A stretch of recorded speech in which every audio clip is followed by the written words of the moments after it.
So this is a wonderful cause today. We're here at the Yogathon. Is this something that, in terms of the planning, was this something that you were part of? Did you meet with Anshul and say, hey, this is something that we should really do as a fundraiser?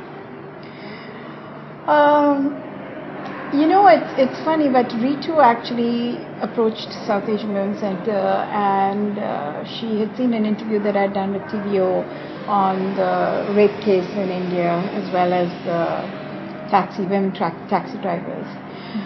So she approached me. She said, we feel that it would be a good fit for us to get together, and I think it has worked out well, that we should do a yogathon. Now, this was a very new idea to us, the whole notion of a yogathon. Never been involved in anything like a thon. But we got into it. She's a very high energy person. She's been leading it. She's been working very hard with in terms of ensuring that we're able to meet our goals, getting people involved. But I think the issue is not just the raising of money. The issue is more to raise awareness to the issues that impact women's lives, not just outside of Canada, but also in Canada. And I think for us at least, the work that we do, we find that a lot of South Asian women are going through very, very abusive situations. And I want to clarify this by saying that the issue of violence and abuse is a global issue. But within that context, the work that we do is confined mostly to South Asian women. That's why my focus is on that. I don't want to in any way profile a certain community as being that community. However, we have found that through our casework and our case management and feedback from clients, that more and more awareness needs to be done around how women are taking power into their own hands and making a go of their lives, because many of them are dealing with this kind of abuse.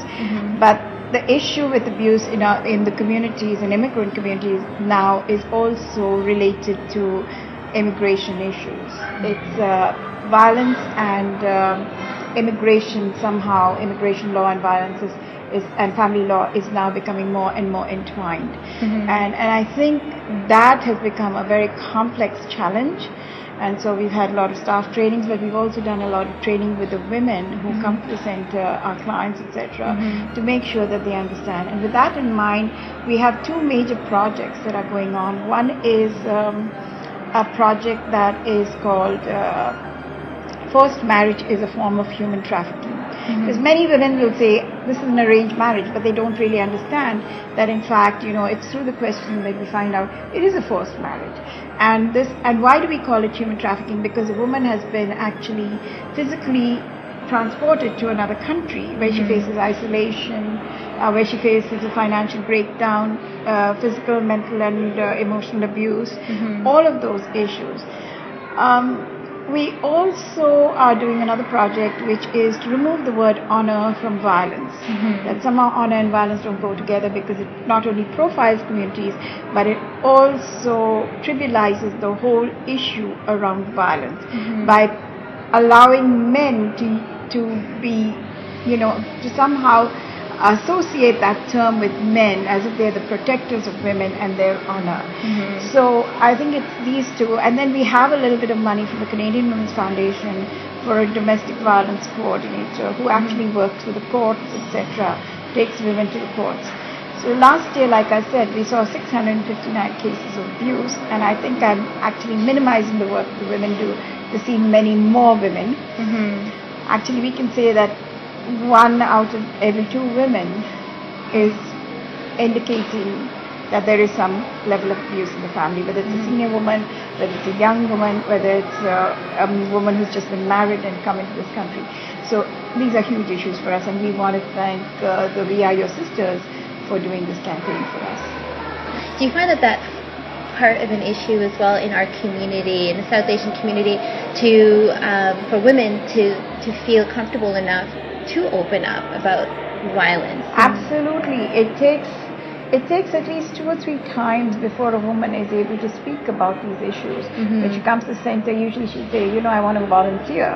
And then through that process, we find that one day a woman usually breaks down in tears to talk about it, and they will always talk about it in whispers. I think they found a comfort level at the center. It's heartbreaking to see the number of particularly young, just newly married women going through this. It's really heartbreaking. And because you always have to think like this is the start of their lives and where it's going.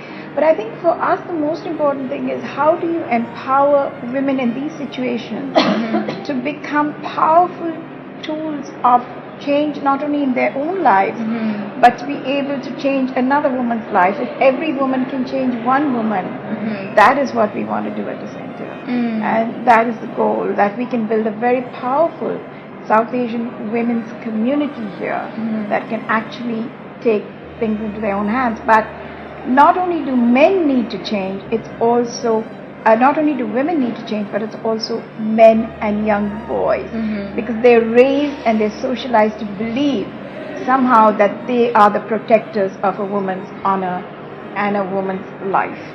Somehow everything is determined by the head of the household, who's traditionally a man. So it's not about culture as much as it is about the way in which newcomers to this country are usually fall into a certain category just by virtue of how they've lived at home. I don't think it's anything to do with culture. You look at European families, they follow the same kinds of models. So I just speak to that. And how does yoga fit into this in terms of self-esteem, in terms of empowerment? So yoga, I think, is a way of building energy into your system. It's a way of meditating. I think it's a form of life that allows you to move out from that space, to set yourself apart, to try and cope with, to try and deal with. It's not only a coping mechanism, but it's also a life-changing mechanism by which you start looking at your life in a different way. You start thinking of things in different ways. It creates a peace and a calm, but it takes time to get there. I cannot tell a woman who comes to center, go and do yoga. No, that's not our goal. But certainly, because it's so much part of South Asian culture, yoga, we can advocate for yoga as a tool of change. Let's step out of our comfort zone together. Join us every Wednesday and Sunday as we talk people, community, trends, and being limitless. Tweet us at IAM Limitless TV, hashtag IAM Limitless. And if you like this, please subscribe to our IAM Limitless TV channel. Until next time, that's a wrap. Love and limitless.